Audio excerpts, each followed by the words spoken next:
Good morning everyone, and welcome back to Craft Eccentricity, and I hope everyone had an absolutely fabulous weekend. Now then, I'm up with Eiffel store, and first of all I want to apologise if the AC in the background is making too much noise. So it's incredibly humid here, so I do apologise for that. Right, we are going to be using Surprise Creation a double stitch rectangle frame and these dies from Eiffel store. They're the individual flowers, so I'm going to be using those three sets, and I think I'm going to be using my die that way around. I think I'm going to do it landscape, which means I might be hacking quite a few stems off. I don't know, I'm kind of like, this is how my thought process goes before I start getting stuck in. No, actually, I think I'll do it portrait, yeah, just to confuse you. Right, I'm just off to do some die cutting, and I will be right back.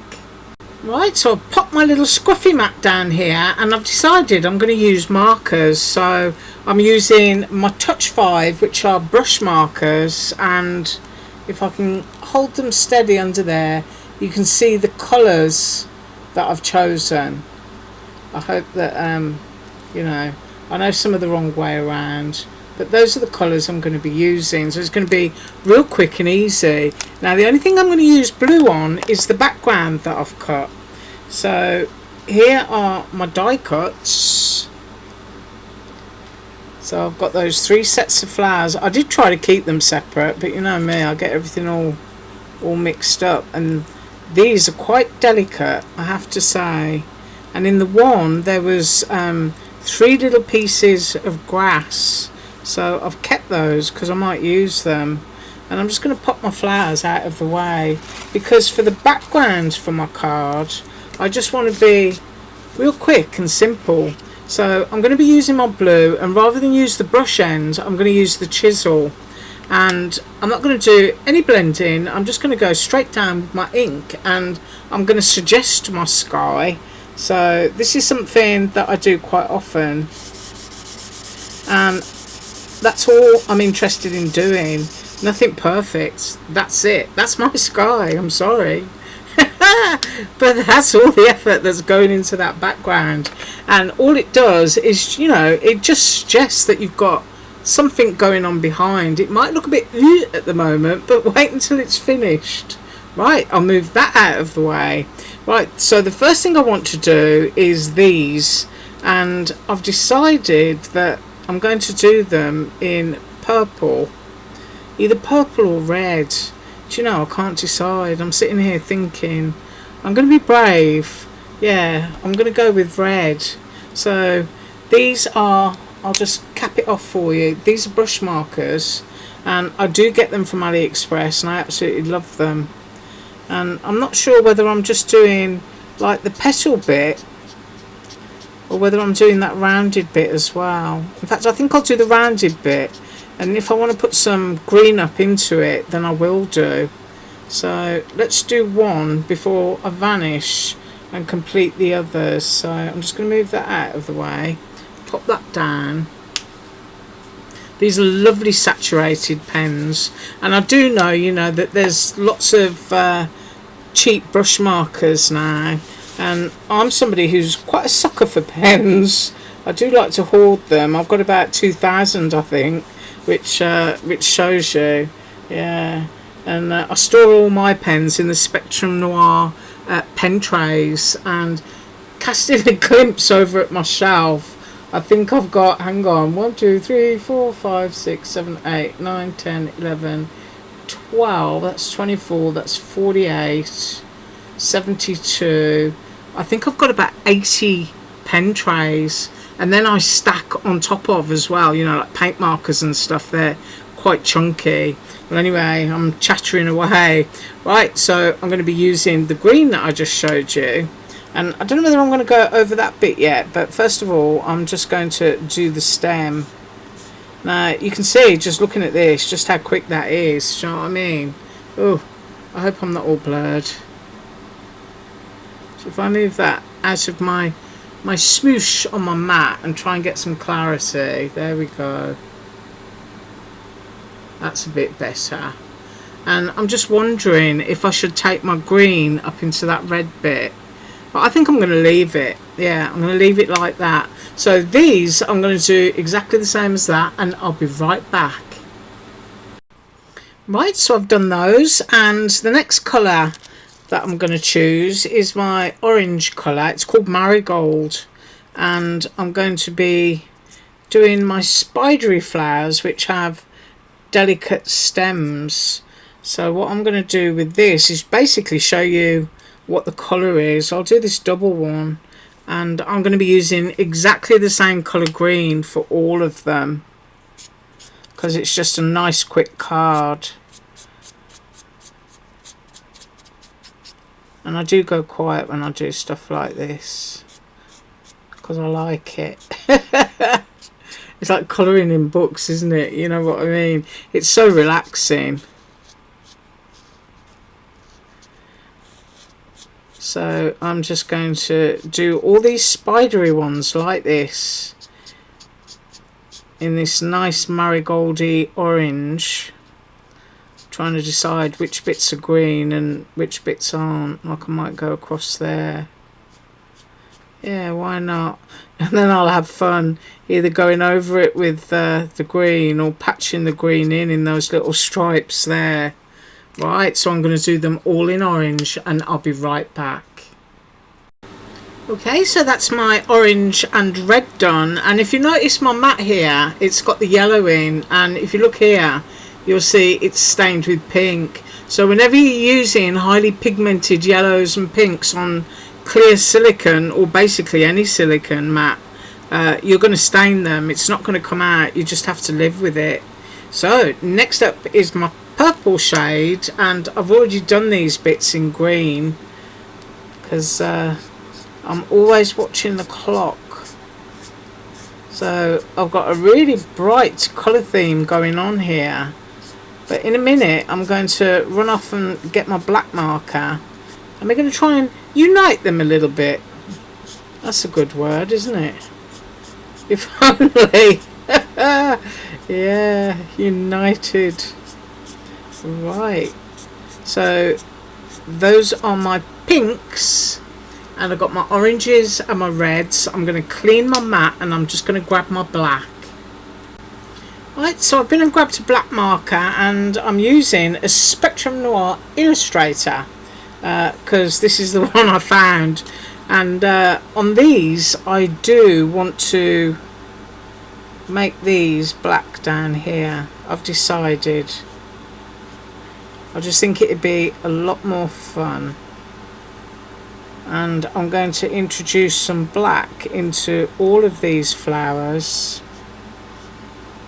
and I hope I did it neatly because I can't see, and I'm going to lift those up and out of the way. And it's amazing how quickly you can start to make something look more of a set when you start using a similar colour just to tie them together. So on this one I'm going to use the bullet tip, I think, and I'm going to just use a little bit on these little tippy parts on the orange. So I'm going to keep doing that, and I'll be right back. Right, so I've got all of the black down where I wanted to put it, and now I'm going to use some white gel pen, and basically I'm just going to warm it off on my finger there, and I just want to put some little highlight dots into it. So I'm quite literally just doing circles, not doing anything complicated at all. And these kind of remind me of a ladybird, ladybug, whatever you like to call them. And I think I'm going to do a little bit there. Whoops. Just move them around with my fingers. Just throwing in a couple of little highlights. Because, as I say, these are fantasy flowers, and there are no rules. So you can just do exactly what you want to do. Go a little bit up there. Right, so I've got some little white dots and a few highlights into those. And then on my pink ones, they look very cactusy to me. And I think what I'm going to do, once I can start wiggling them around, is just go into the black that I did and just put a little bit of a white highlight. So I'm just quite literally doing a stripe. And I do apologise if my hands are in the way. So I'm just doing that.